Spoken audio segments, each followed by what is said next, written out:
기본적으로 그거는 뭐 저희의 영업 비밀이기도 한데요. 네, 기본적으로 그거는 뭐 여러 가지 방법이 있죠. 네. 그리고 이번에는 이거 하급심 판례거든요. 하급심 판례인데 사실 대법원 판례도 아니고 하급심 판례를 제가 소개해드린 이유는요.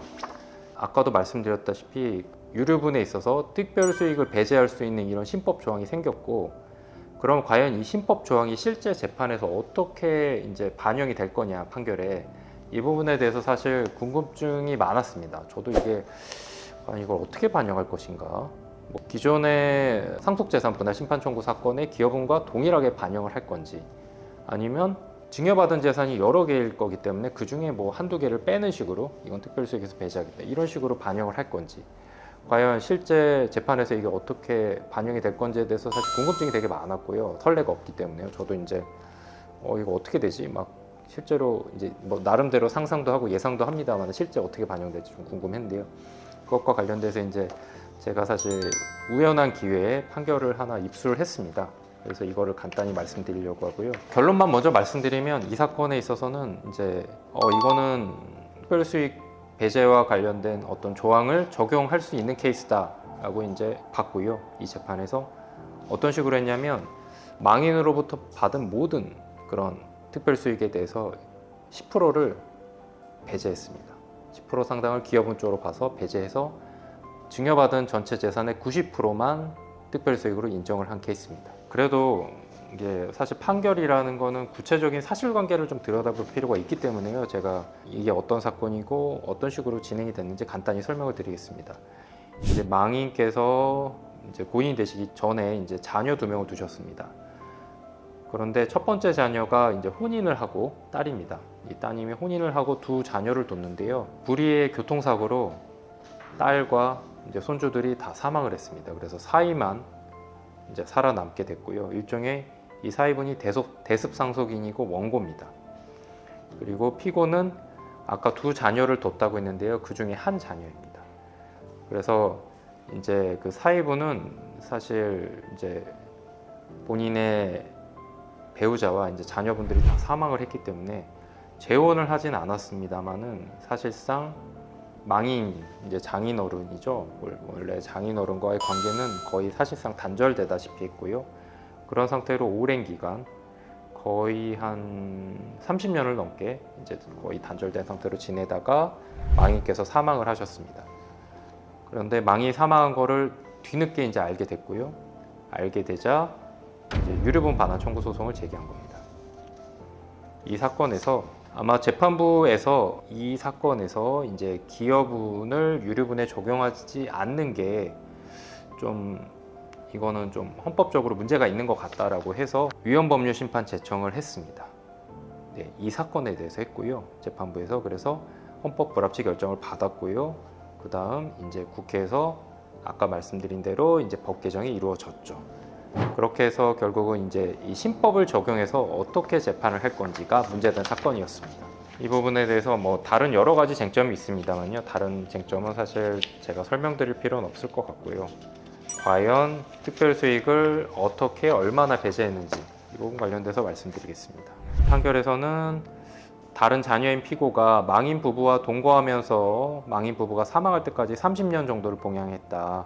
그리고 망인과 생계를 함께 했다. 장기간 망인과 함께 여러 가지 뭐 일도 같이 하고, 그 다음 망인으로부터 증여받은 재산을 관리하면서 그로부터 받는 차임은 또 망인과 같이 사시는데 다 쓰셨다.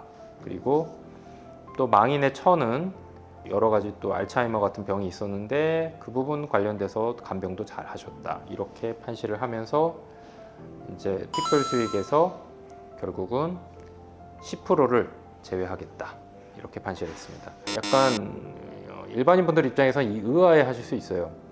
되게 어떻게 보면은 유류분 사건에 있어서 특별수익을 배제해야 된다고 재판부 자체에서 판단을 해서 위헌법률 심판 제청까지 한 사건이고, 실제로 원고는 사위고 사실상 30년 정도를 단절된 왕래가 없이 지냈고, 그런 상태에서 어떻게 특별수익에서 10%밖에 배제가 안 되지? 이렇게 생각하실 수 있거든요.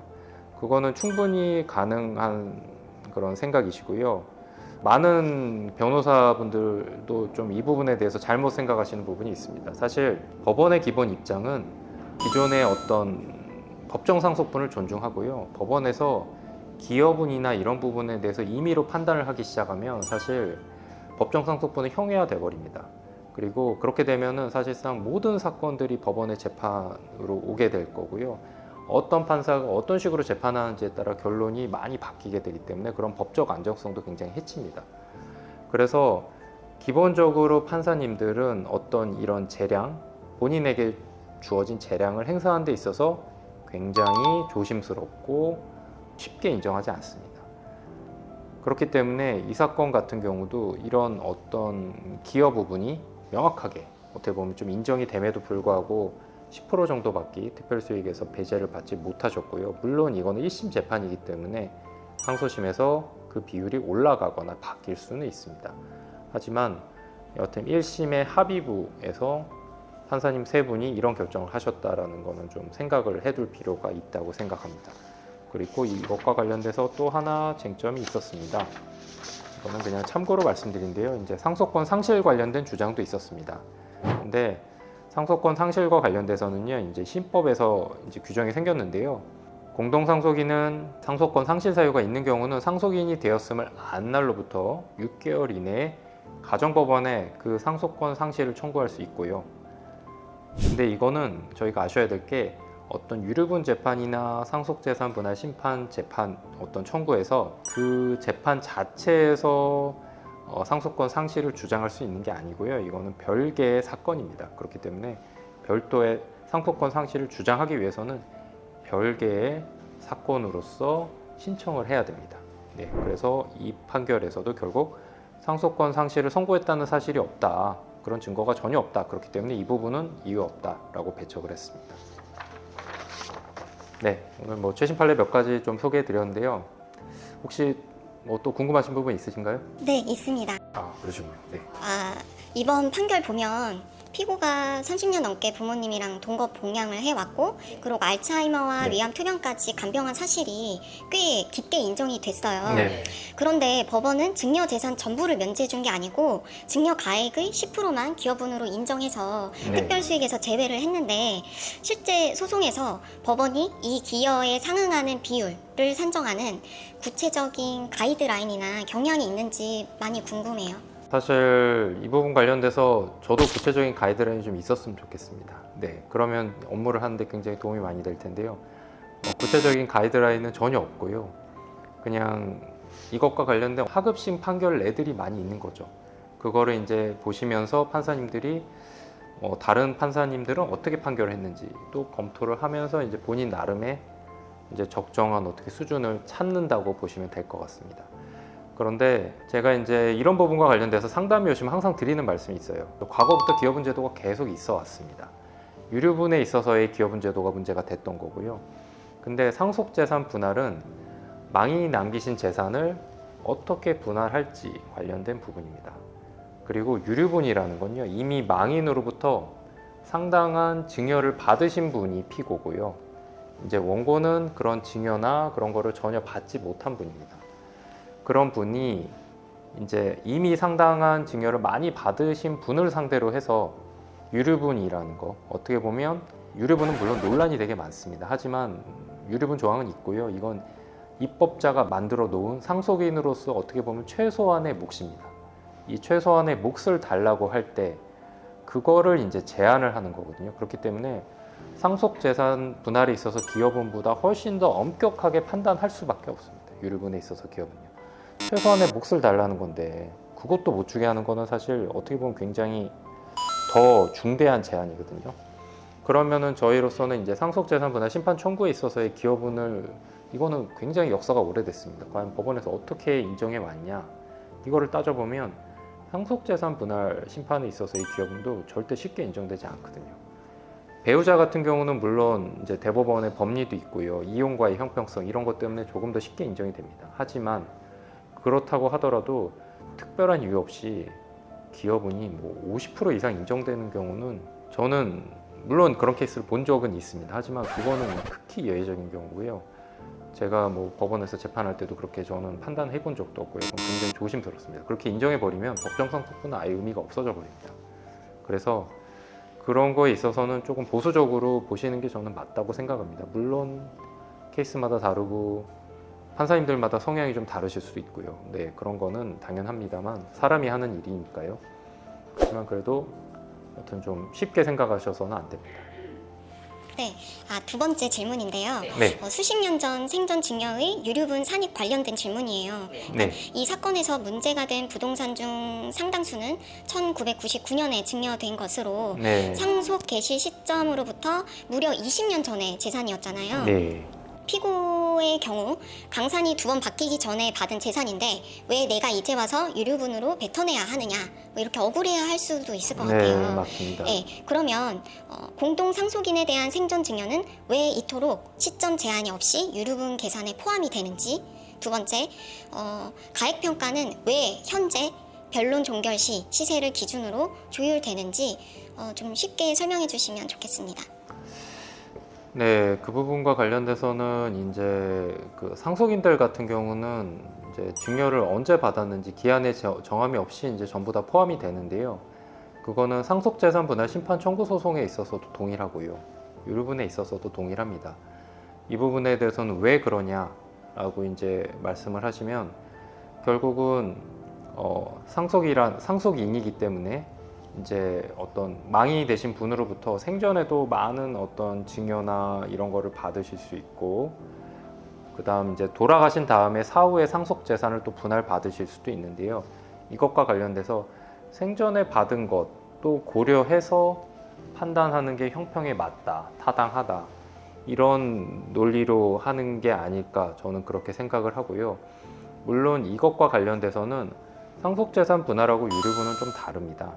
상속재산 분할은 남아있는 재산을 분할하는 절차고요. 유류분은 이미 권리 이전이나 뭐 그런 게 다 이루어진 상태에서 어떻게 보면 다른 상속인의 재산이 이미 된 상태에서 다른 상속인의 재산을 뺏어오는 개념이거든요.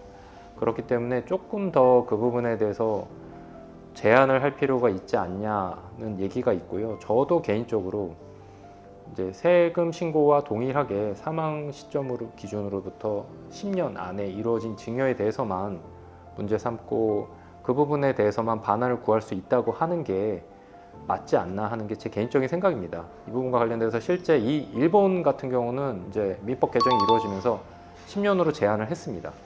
그래서 저는 한국 같은 경우도 이런 규정을 적용하는 게 뭐 좋지 않겠냐는 개인적인 생각은 있는데요. 이건 어디까지나 입법자의 몫이기 때문에 제가 좀 함부로 말씀드릴 수는 없는 부분이고요. 네, 그렇게 하는 게 타당하지 않냐는 게 제 개인적인 생각입니다. 그리고 아까 말씀드린 그 특별수익, 증여받은 재산을 평가함에 있어서 그 시점을 언제로 산정할 거냐, 이제 이 부분 관련된 논의인데요.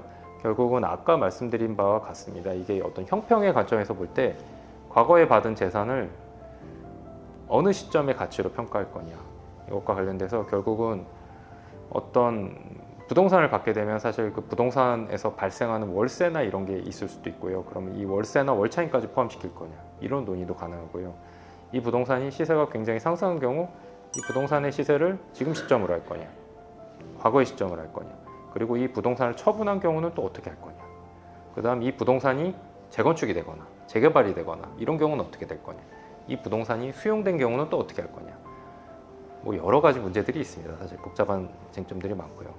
이것과 관련돼서 이제 사실 많은 학자분들과 그다음 법원에 있는 판사님들도 고민을 많이 하시고요.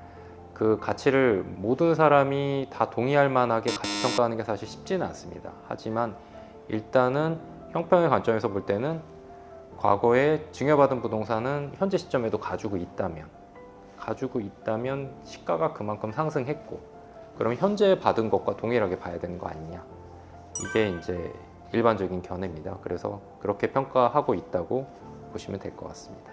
네. 세 번째 마지막 질문인데요. 그러면 이 사건처럼 상속 개시 당시 남아있는 재산은 없고 생전 증여 부동산만 문제되는 경우가 문제가 되는데요. 네. 판결문을 보면 피고는 동거내역, 간병기록, 농사를 같이 지은 영상 이런 것들을 이제 증거로 제출하여 방어를 네. 했는데 유류분을 청구하는 원고 입장에서는 상대방의 숨은 생전 증여를 추적하기 위해 어떤 절차나 조회를 거쳐야 할까요? 기본적으로 그거는 뭐 저희의 영업 비밀이기도 한데요. 네, 기본적으로 그거는 뭐 여러 가지 방법이 있죠. 네, 일정한 부분은 영업 비밀이고 일정한 부분은 뭐 말씀드릴 수 있습니다. 일단 적어도 망인의 생전의 부동산 내역 이런 거는 확인할 수 있고요. 그다음 망인께서 자주 이용하신 은행들 그 뭐 입출금 내역 그거 다 확인 기본적으로 해야 되고요. 그 망인과 상속인들 그다음 제3자 간에 이루어진 어떤 증여 신고된 거 이런 거는 뭐 과세관청에 조회하면 다 확인할 수 있고요. 그거는 이제 기본적으로 하는 부분이고요. 그거 외에 이제 추가적인 부분은 변호사가 고민을 해서 노력해서 찾아내야죠. 네. 영업 비밀은 중재에 와서 확인을. 네, 그러면 질문은 끝났습니다. 네. 알겠습니다. 네. 수고 많으셨습니다.